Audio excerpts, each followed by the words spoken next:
Sunny Steel, bakit nga ba gustong makalaban ang Converge Fiverexers at ang Barangay Ginebra player na kailangang magpakita kontra Converge? Sa darating nga na Biyernes mga chong ay makakalaban ng Barangay Ginebra ang one of the best team o matatawag nating Dark Horse team ngayong All Filipino Conference na Converge Fiverexers. Hindi nga basta-basta ang nasabing kuponan dahil sumasabay na ang mga ito sa mga bigating teams noong mga nakalipas na conference. Lalong-lalo na ngayong All Filipino na mas malakas ang nasabing kuponan. At kapag sinabi ngang Converge Fiverexers ay agad na pumapasok sa isip ng mga fans ay si Justin Arana at Baltasar, dalawang batang twin tower na possible na magpahirap sa Ginebra.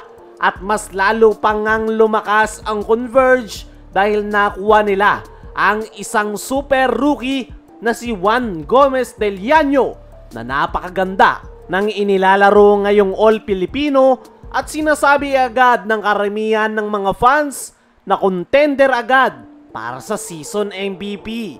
Kaya naman, talagang mapapalaban ang Barangay Ginebra at ang Ginebra player nga na pinakakailangang magpakita dyan ay walang iba kundi ay itong si Troy Rosario. Yes, si Troy Rosario ang isa sa pinakakailangang mag-step up para sa koponan ni Coach Tim Cone. Expected na mahihirapan talaga si Japet kaharap ang dalawang batang twin tower ng Converge na si Balti at Arana. Kaya naman, kailangan na kailangang mag-step up nitong si Troy Rosario para tulungan si Japet Aguilar. As of now, ay todo na yung paghahanda na ginagawa nitong si Troy, extra workout para mapaghandaan ang mga crucial games ng kanyang kupunan, gaya na lang ng magiging laro nila kontra Converge. Ito talagang si Troy Rosario mga chong ang isa sa pinakakinakailangang mag-step up para maiangat ang Ginebra. At base naman sa kanyang performance ay unti-unti na nitong nakukuha ang kanyang momentum. At sana ay maging maganda yung kanyang performance kontra sa Converge. Naniniwala naman ako mga chong na itong si Troy Rosario yung pinaka magiging weapon ni Coach Tim Cone sa magiging laban na yan. Si Troy Rosario nga yung big man ngayon ng Barangay Ginebra na mayroong hustle at sipag sa loob ng painted area. Kailangan ring maipakita nitong si Troy Rosario yung kanyang perimeter at outside shots. Once na may ipakita niya yan, ay mas luluwag yung depensa kay Japet sa loob ng painted area. At speaking of depensa, kailangan ring maipakita ni Troy Rosario yung kanyang maigpit na depensa at tulungan si Japet na pigilan si Baltasar at Justin Arana sa loob ng painted area.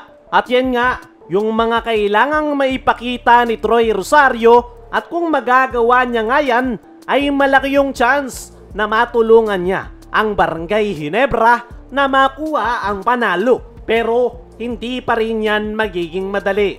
Kakailanganin pa rin nitong si Troy Rosario ng tulong galing sa kanyang mga teammates. Expected nga mga chong na mas magiging pisikalan yung laro na yan ng Ginebra kontra Converge Fiverexers. Dahil masasabi na nga nating crucial yung laro na yan dahil parehas na naghahabol ng panalo ang Ginebra at Converge. At syempre, habang pinag-uusapan natin yung mga kailangang mag-step up, meron namang isang Ginebra rookie na excited makalaban ang Converge. Yan ay itong si Sunny Steel. Alam nyo ba mga chong, bago magsimula ang season ay natanong si Sunny Steel kung anong team ang gusto niyang makalaban sa PBA. At ang mabilis na sagot nito ay Converge Fiverexers. Pero bakit nga ba gustong makalaban ni Steel ang Converge? Simple lang, dahil nandun ang kanyang tatay-tatayan niya sa basketball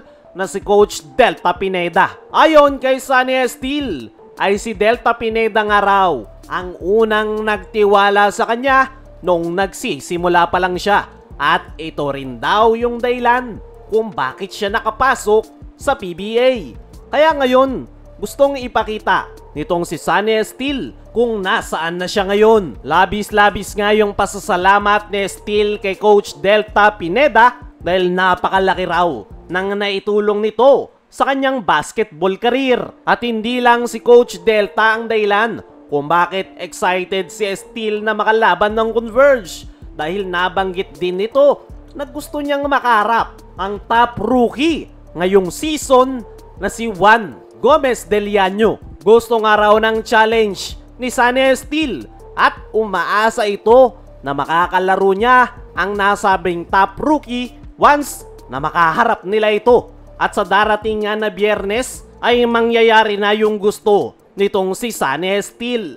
Sana lang talaga ay mabigyan siya ng quality minutes ni Coach Tim Cone para maipakita kung ano yung mga kaya niyang gawin. Nitong mga nakaraan ay mas lalo pang bumaba yung playing time ni Estile, pero sana lang talaga ay gamitin siya ng mas mahaba ni Coach Tim kontra Converge 5RXers. Kaya mga chong, ano ang masasabi nyo? Na excited si Sunny Estile kontra Converge?